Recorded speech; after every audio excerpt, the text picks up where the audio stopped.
Hi guys, my name is Philip Warwick and welcome to my first deal, which ultimately led to millions. The first deal that you do in real estate or in business, no matter what your net worth, usually defines what type of investor you are. It's either the thing that inspired you the most or it's a bad one and you learn from your mistakes.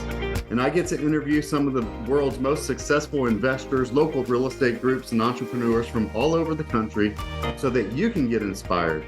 So whether you're very advanced or you're brand new at this, so I'm excited to introduce today's guest, Adam Coffey. Adam is a veteran of the U.S. Army, the founder and CEO of Advisory Guru, a multi-million-dollar consulting business that works with a dozen private equity firms and more than 50 founders. Adam's desire now is to help multiple companies at a time rather than just running one, and that has led him to become a successful entrepreneur and consultant. He's also a successful author with his first book, The Private Equity Playbook, and his second book, The Exit Strategy Playbook. And so, without further ado, get ready to learn from one of the best in the business. And let's talk about your first business deal, Adam, which ultimately led to billions. Adam, welcome to the show.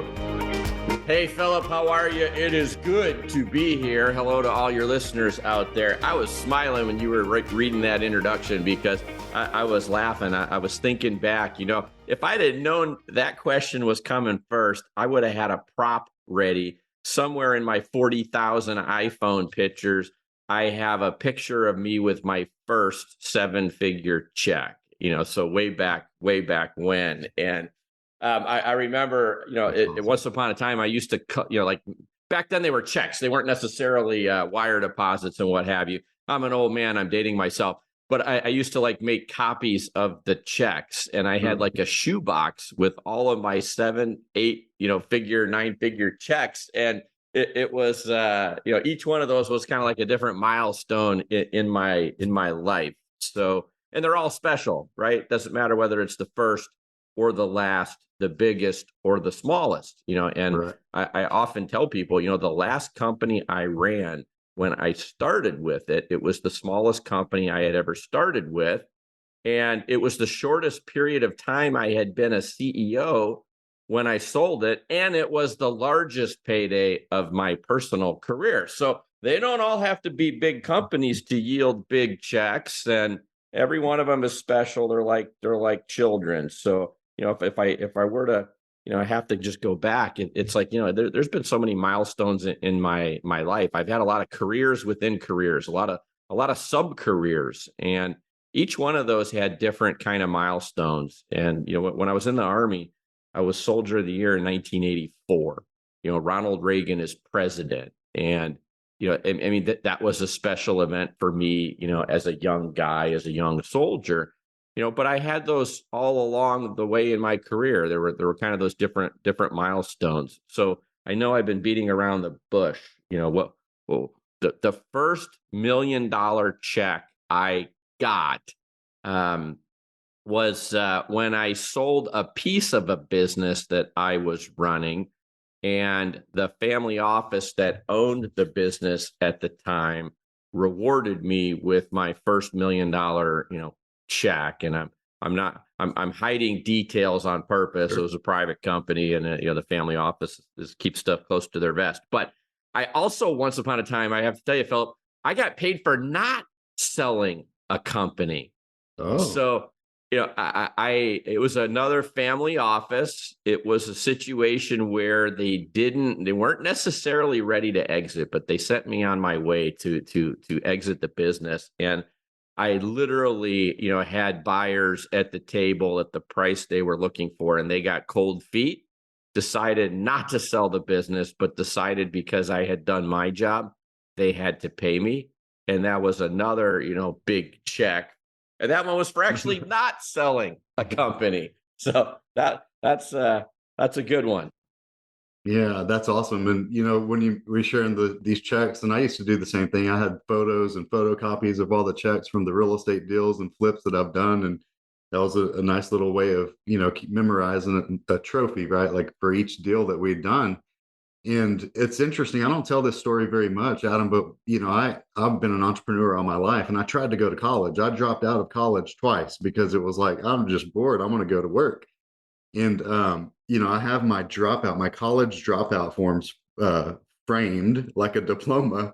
But on the back side of that, I have a copy of my first short sale acceptance letter from a bank where we actually negotiated a short payoff to be able to flip that house. And I like to say I barely made it Well, through you're in high good school. company, young man, because Yeah. I'll tell you, if you think about the world's wealthiest people, I think several of them are not college grads either. And as a matter of fact, an old read, but one of my favorite books when I was first starting out and making my way, it was a contemporary book at the time. It was called The Millionaire Next Door. And, I remember, that book kind of put out a blueprint and a foundation for me. And one of the things I remember about that book back in those days is that there was no statistical correlation between education and wealth. And I'm not talking about earning a good living, because there is a statistical correlation between being educated, a doctor and, a lawyer, whatever, and earning a good income. But in terms of actually generating wealth defined as a decamillionaire or higher, there was no correlation at all. As a matter of fact, the majority of wealth came from small business owners, people who put their blood, sweat, and tears into building a business, across potentially decades, and then monetize that asset, as a part of their retirement plan, if you will. And that's where the majority of generational wealth comes from in this country. It's from people who worked for a living, and most of them, were not college grads back in that day. Yep. Yep. Unemployable people with the so yeah, I love that. I love that about what you Hey, shared. Appreciate that. entrepreneurs, sometimes we don't conform to No. societal, norms, we're a country that was born in rabble rousers, and so hard to put us in a box sometimes, and so I think people with ideas and put a lot of sweat equity into businesses, Yeah. as you're doing with your real estate empire, those are the real success stories in America. Yeah. So what motivated you to get into business for yourself? I had, I had a bunch of different crossroads in my career, and I think when you look back in life, at how you developed. I mean, I've had so many different careers. I was a soldier, I was an engineer, I was a business guy in the Fortune 500 world, and then I left, the comfort of GE during the Jack Welch era. It's a great time to learn how to run a business. I'm a rising executive. I'm doing well, learning a lot from the world's most admired company. This is before tech. Jack Welch, probably the most legendary CEO that was alive, at the time, and he was at the helm, and so every time I was faced with some type of a crossroad or decision. I remember as an engineer, I was a young engineer out of the military, and I was an engineer at GE, and I'm hitting the glass ceiling. I'm like bumping up against it. I'm like in my early 20s. I'm making over 100 grand a year, and I'm really good at what I do. And I'm thinking, boy, if I really want to get wealthy, I can't do it being an engineer working for GE. I got to do something different. And I saw an opportunity to cross over from engineering into business. But that was scary because I was a really, really good engineer, and I'm untested as a business guy. And GE gave me that ability to do that, and I was educated at GE Crotonville, which was the world's most admired world's most admired MBA program that wasn't an MBA, where you had the leaders of the GE businesses teaching you how to run a global business. And so I took a chance, took a leap of faith, and said, well, I can always fall back and be a good engineer. That got me started in business. Then I had a crossroad: stay at GE or leave GE to go be a CEO for the first time. And I had mentors within GE, and I'll never forget the sage words of advice. There's a guy out there named Michael Martin, former Cleveland Browns football player. Total influence, positive influence on my life. Just a real motivational guy. And I was talking to him. He had moved on and was not my boss at the time, but I was talking to him about a job opportunity to go be president for the first time. And he said, Adam, once a president, always a president. Go ahead and leave GE. You won't regret it. And so I left GE, and that took me off on a 21-year career to be a CEO of multiple companies. But then if you're referring to the most recent time where I decided, hey, I'm going to hang up my CEO cleats I've been doing this for 21 years, and I was building big businesses for private equity. And, I had done 58 acquisitions, billions of dollars in exits, and I was really bored. I was 21 years of doing the same thing. I was getting bored.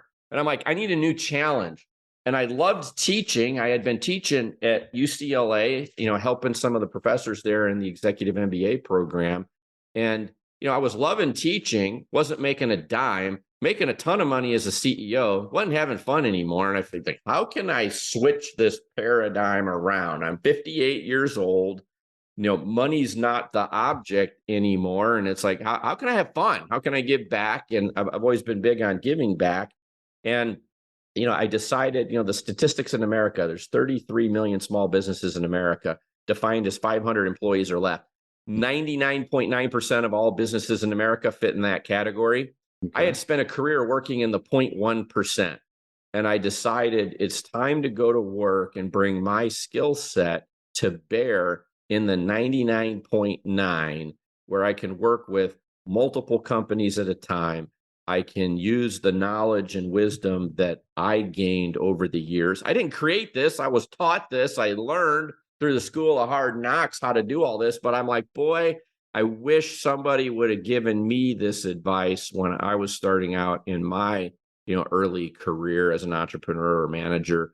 And so, I've kind of dedicated, call it the next 10 years of my life, to giving back and making an impact and a difference to as many companies as I can in what I'm going to call the lower middle market, the sub lower middle market, small businesses, people who are earning their stripes for the first time, striving to create their own mini empires. And it's been a lot of fun, and I'm having a lot of fun doing that. And, that's how I first met you. You're building a real estate empire, and, boy, what a lot of fun it's been to meet all of these people and hopefully make a positive impact on their careers and their lives.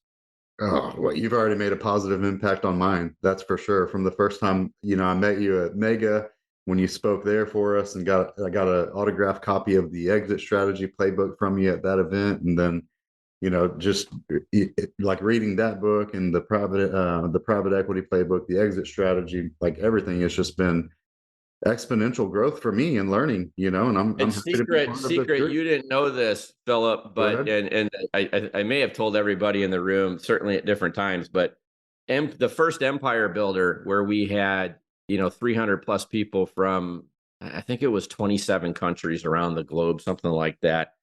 You all helped me write book 3, which is now, being written as we speak. It is called Empire Builder. It's coming out later this fall. But I perfected my first 2 books really via lecture and making sure that I kind of had my messaging dialed in. And so the 2-day Empire Builder, the first session we did in Dallas, that was, book 3. And so look for that one coming out this fall. Definitely. I'll definitely be watching out for it. And, I've got a copy of the other 2 and enjoyed them both on Audible and reading them. So I love it. And I've been reading through the slides from that presentation as well, which has been great, just as a refresher. And so it's exciting, and I'm happy to be part of it and be, watching you build it and go from there and being in the group of the many that are going to have a positive impact and effect from your work. And so I think, based on everything that I've learned from you, any entrepreneur, whether they're thinking about exiting or thinking about private equity or not, can learn so much valuable information from you and the teachings in your book. So it's exciting to have you on and to be able to share. Well, thank you. Bless you. And that is my goal and objective. And I think that the unique part of it is that this really isn't rocket science. It's not that there's not a secret decoder ring to finding success. There are people who I've made every mistake someone can make, throughout my career, but I survived and learned. And so as a result of that, after decades of doing it, I can now share kind of the lessons learned in the formats that I'm doing this, and it's digestible and it's easy to understand. And I think you participated in this one we did recently that was called the perfect $100,000 business. Absolutely. And that's the other thing, is that to build $1 billion business, You first have to build the perfect $100,000 business, the perfect $1 million business, and then you got something that can scale.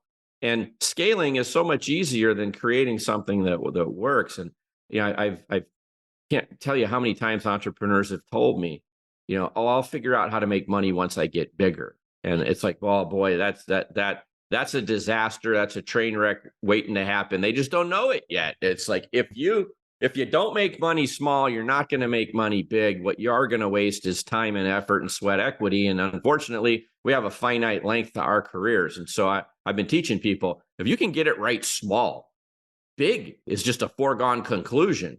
The real magic is making a business work small. You get it done right at that level, scaling to any size you're looking for is just a mathematical equation. And there's different tools that come into play at different sizes, but it all starts with getting it right, getting it dialed in small. That's why I love the effort that I'm doing. As I'm working with businesses, I can help people perfect their model now, right, so that as they build empires down the road, they'll be much more successful with them. That's great. That's a great concept. So we all think big, like we all want to go big. So how do you slow an entrepreneur down and be like, hey, let's perfect it small. I know you want to go big and you have the ambition, and if he can do it, or if you can do it, I can do it. That's what we think. Well, there's this thing called patience, and sometimes we have to get old to find it, and I have a wood shop and a bunch of woodworking equipment. And, I look at what I crank out now and I think to myself, man, that's what age, wisdom, and patience teaches, is taking the right steps in order, taking the right amount of time. If you'd have dialed me back into that wood shop, 30 years ago, I'm like, okay, I want to get it done tomorrow. What I don't care. It's supposed to cure overnight. It's like, I'm gonna give it 30 minutes, put a hairdryer on it, and then I'm gonna be back to work, on that finish, or whatever. And it's like, you learn patience. And so I think an entrepreneur needs to have many different skill sets. We want to be aggressive because we want to grow our business. But if we don't have it right yet, talk to a chef. If you don't have the ingredients mixed just right, you don't start baking. You need to get things cut, the right measures, mixed together at the appropriate time. It's like a world-class meal is developed, by the chef, in the kitchen. And the same thing holds true with businesses. There are some people you just can't slow down, and you're going to get, I'll call it the requisite probably outcome that you think you're going to get when you're not being patient. So I think oftentimes for business people, it's like, listen, do you want to build a $10 million business? Yes. Do you want to build a $100 million business? Of course. Well, let's build a good $1 million business first. So slow down, time out, take a breath. Let's deconstruct what you've got built so far, because we need to do some adjusting here. And think of it this way, if I was giving some advice to some people who were doing a buy and build, which is putting a bunch of companies together. And we were talking about when's the right time to put a good ERP system in place. And they're thinking, well, after we put 8 companies together, then we'll have size and maybe that's the time. And I'm like, are you kidding me? You only have 1 company today. Put it in place right now. Now I've got a platform I can integrate people onto. And 8 companies from now, I'm going to be so thankful I'm done with a scalable platform, rather than, okay, now I've got 8 companies. Now I have to put in place a platform, and boy, that conversion can be painful. So, there's things we need to do to find success. And I usually find if we dial in success small, then success large is just a foregone conclusion. Yeah, that leads perfectly into my next question, and say, once we dial it in small and we've got the success small, now we're ready to scale. But the thought always comes up, financing. How do we fund scaling? Where does the money come from, right? They say it takes money to make money. Well, there is some truth to that, but I'll tell you that if you've dialed it in small, you're throwing off cash. You're generating cash. You'll be able to self-fund some of your own growth. It also depends on what type of business you have. You're building a real estate empire. Real estate empires require a lot of capital by nature. And everybody I know that's a successful real estate investor, their real superpower is they're a people person who's very good at raising capital. And yes, they know how to deploy it and they know what to do with it once they get it. But the superpower of a real estate empire It's not knowing what to do with the capital. It's finding enough capital in order to fund more and more projects, because real estate's a very capital intensive business. Service businesses, though, are not very capital intensive. And oftentimes, I in some of my seminars and in my shows, I talked about the theoretical landscape maintenance company. Everybody can wrap their heads around, you look outside your window and there are people out there in trucks with lawnmowers cutting people's grass every day. It's easy concept to grasp. And I talk about unit level economics. And in that respect, unit level economics is a crew. It's one truck, two people, commercial lawnmower, and some weed whacker, blower, some rakes, and some shovels. And it's like, that's my unit level economics. And if I build the unit level economics right, I'm throwing off significant cash at the unit level. So, once I hit $1 million in revenue, 7 crews later, I all of a sudden am generating hundreds of thousands of dollars in positive cash flow. So I have capital to grow slowly. If I want to accelerate growth, then I'm going to need capital from others, or outside. And so there's a multitude of different ways that a person can do that. Certainly I tell everyone you should start with your local banking relationships. If you are in a large bank, be it national or a large regional, they're going to have a commercial bank inside them, and they exist to loan money to businesses. There's the Small Business Administration. There's the SBIC program, whereby people lend to small business, and you can do loans that are measured in the millions of dollars to find capital for expansion. Certainly, you can also rely on other means. I'll give you an example. My brother and I bought an insurance agency once upon a time. It cost $4 million to buy. We got the seller to take a $1 million note at 10% interest. We borrowed $2 million from a family office at 10% interest, and then we found 3 friends and brought them in as equity partners, give us some money. So we made equity $1 million.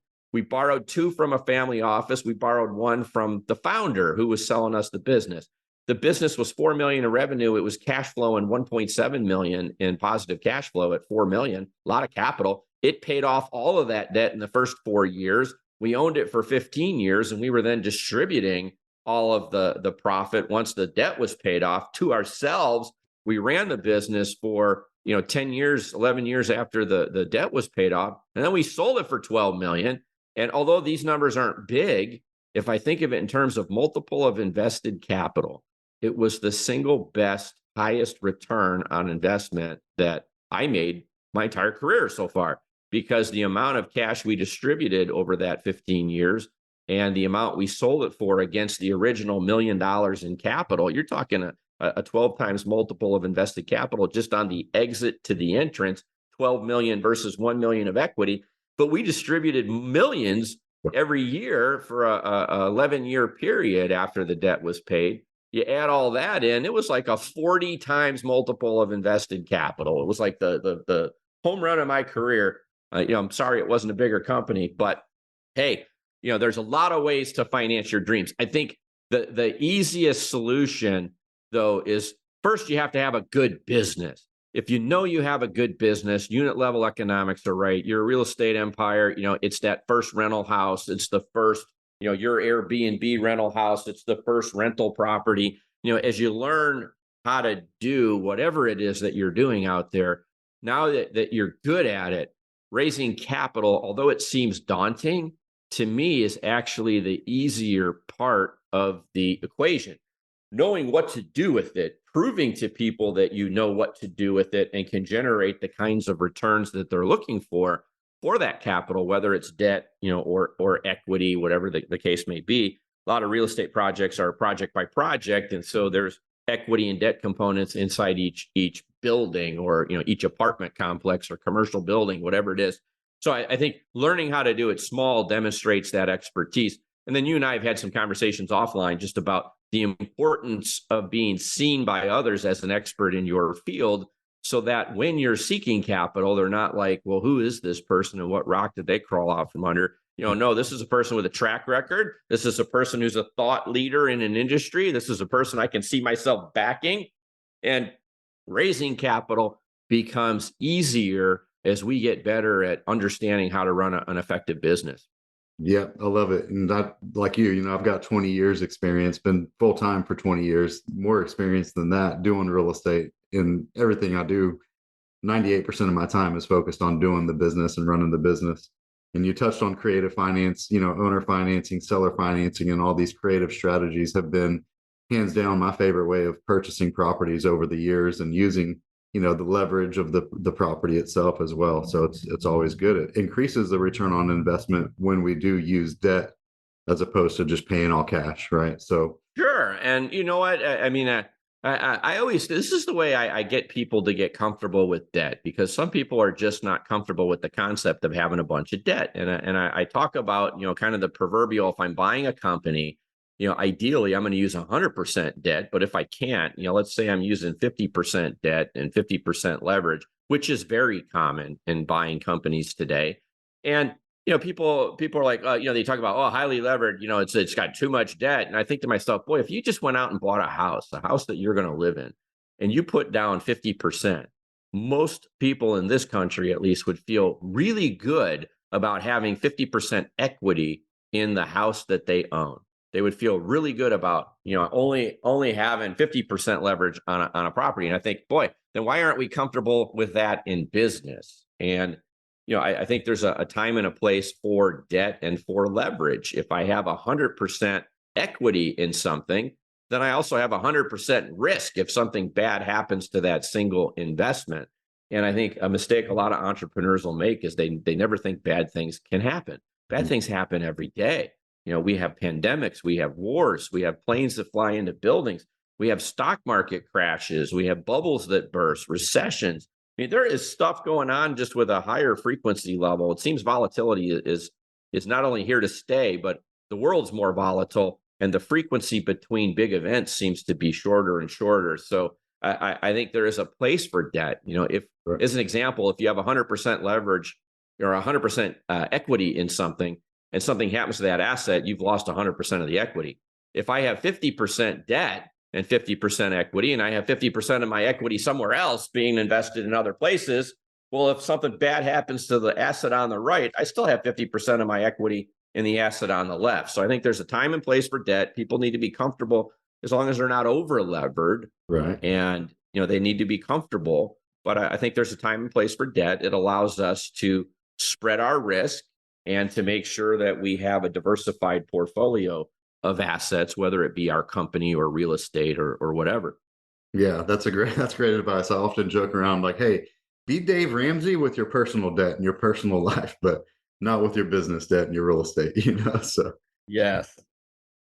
Yeah, that's awesome. And if you just pencil it, if you just do the math on, and I did actually this week, I was doing the math on, fully paid for return on investment compared to if I just leverage it to 75%, which are what the investment loans usually allow. The return on investment based on is just so much better based on your equity or your down payment as opposed to 100% paid for. Absolutely. So, yeah. And you'll have diversified risk, more assets. And then when those assets appreciate and you monetize them, That's right. at an exit, you have more, you've got more capital. There's more value creation that way. That's why private equity, the world's most sophisticated asset class, private equity, 5 trillion in assets under management. It's like, how do they make money? They make money by buying, multiple companies, putting them together, selling them for high price. They use leverage. And, as a result of that, they generate returns that double the market typically. And that's why money keeps flowing in. It's like we can learn lessons from a sophisticated asset class like that. And, you're doing that in your own empire and you're seeing the same benefits that they do. That's right. That's right. So I've got just a couple more questions for you, Adam. I know you've got some other things to get to, but what advice would you give somebody who's just getting started? And I know we talked about like, hey, get the unit economics level down, the $100,000 business down, but what advice would you give somebody just getting started? So I think, so great advice, be voracious in your knowledge or your appetite for learning.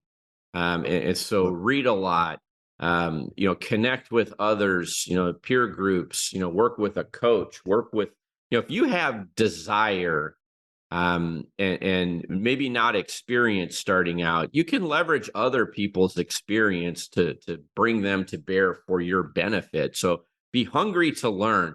I often tell people too, if they're really focused on wanting to start a particular business, if you've never worked in that field or in that type of business before, then you've seen the TV show Undercover CEO. Well, go be an undercover employee. Go to work for, if you want to build a landscape maintenance empire, go work for one. See if you like the business. You're going to start a restaurant. Have you ever worked in a restaurant? Why don't you go work for one? Why don't you get paid by somebody else to learn the basics of a business or an industry? Observe what they do, see what they do that's successful that you can emulate, and take a look at where they suck and they're making mistakes so you don't make those mistakes. And it's like, take advantage of an opportunity to learn in an environment where nothing's at risk. You're being paid to learn, and then learn and formulate your own opinions about an industry by getting experience in it.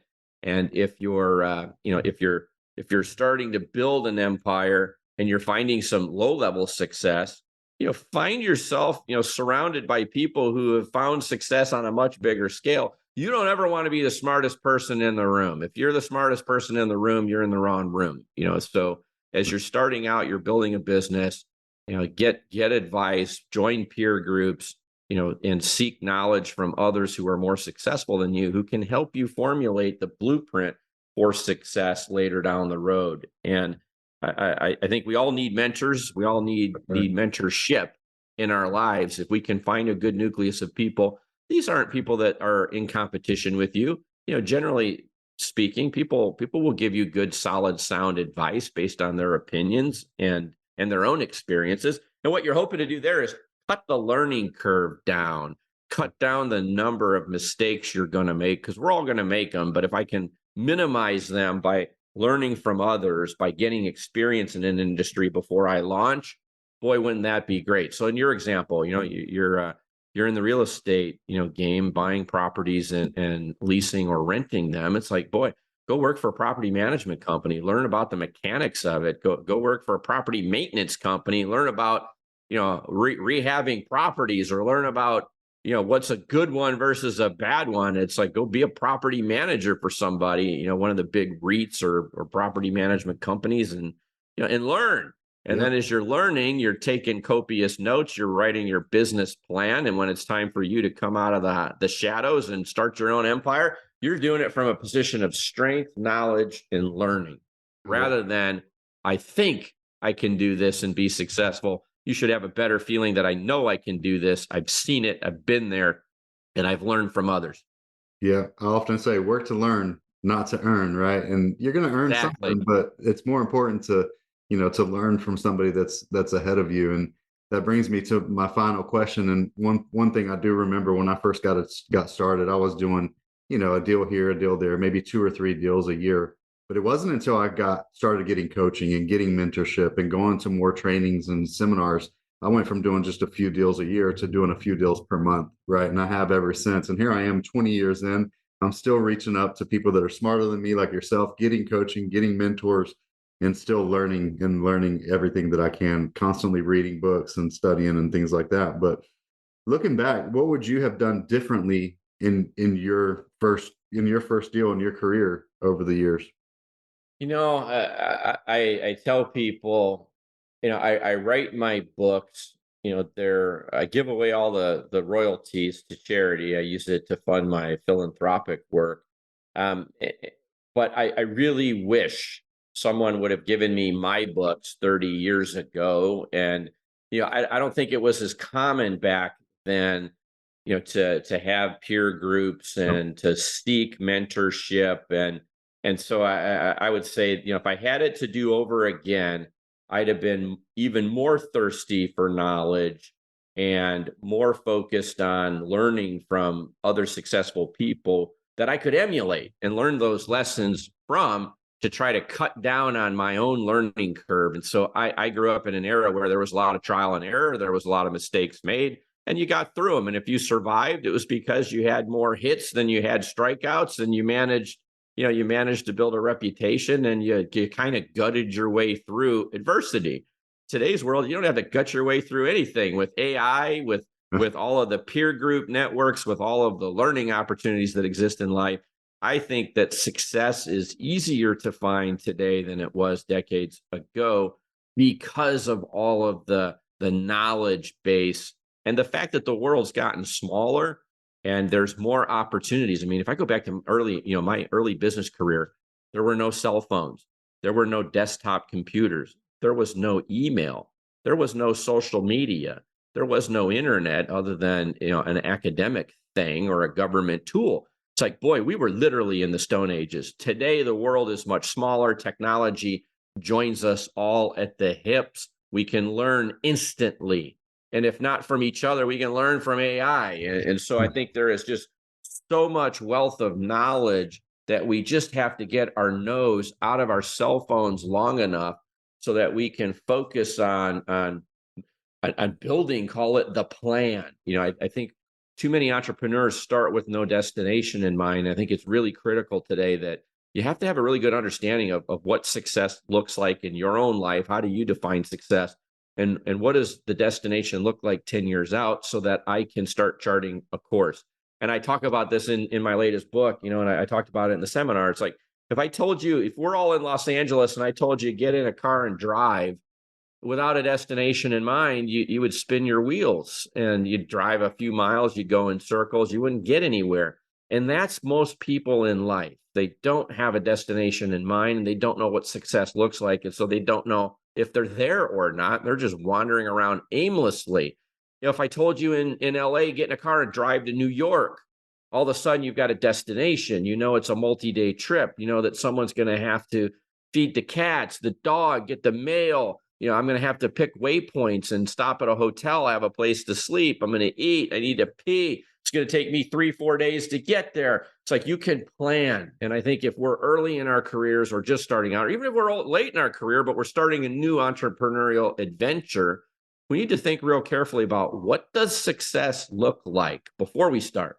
And what's the destination I've got in mind, that's going to serve as my magnetic north, that's going to guide me in the early days of building my empire. And once I've established that, I can now move with purpose, and I can put everything against a litmus test of, is this helping me get where I want to be in 10 years, or am I wasting my time? So I think it's, in today's world, there's so much data and information out there. It's like, we got to learn how to take advantage of all of that. We got to build a network of people and peers and mentors, and then we have to have our own plan. And when we put all of that in place, success should be a much easier proposition to find. Wow. Such amazing advice. And I'm so looking forward to Empire Builder, your next book. And, I believe that's a perfect way of ending it. That's a wrap for the show today, right? So I love it. I really appreciate you being on here. And, I'll share some information below so people can follow you and reach out to you, get copies of your books and things like that. And I believe you're going to be on a call that we're both going to be on here in a couple hours here. In a little bit. I am. Yeah. I am. It's funny. I gotta read JT's feed so I can see what I'm talking about before I get there. Right.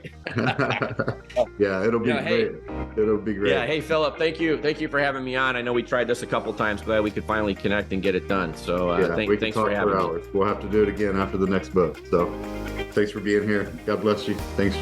Make it a great day. You too. All right. Take care now. And that's a wrap for the show here today, guys. If you'd like to hear my story on how I did my first deal and extra footage from other people that I interview, there'll be a link in the comments below. So just click the link on the comment as well. In addition, if you'd like me to fund your deals, or if you have some deals or you have some capital and you'd like to fund some of my deals, or if you'd like to be able to come to my office and check out what I do every single day, the link will be down below as well. But that's it for today. Also, if you know anyone that you'd love to introduce me to, people that would be a great fit for me to interview on this podcast, that's always welcome as well. But in the meantime, do me a huge favor, like and share this podcast on Spotify or Apple. It really helps out a lot, especially giving me a review. And we really appreciate everyone here. We'll see you next time on your first real estate deal on the way to millions. All right, guys, that's Philip, and that's a wrap. Until next time, I'll catch you on the flip side.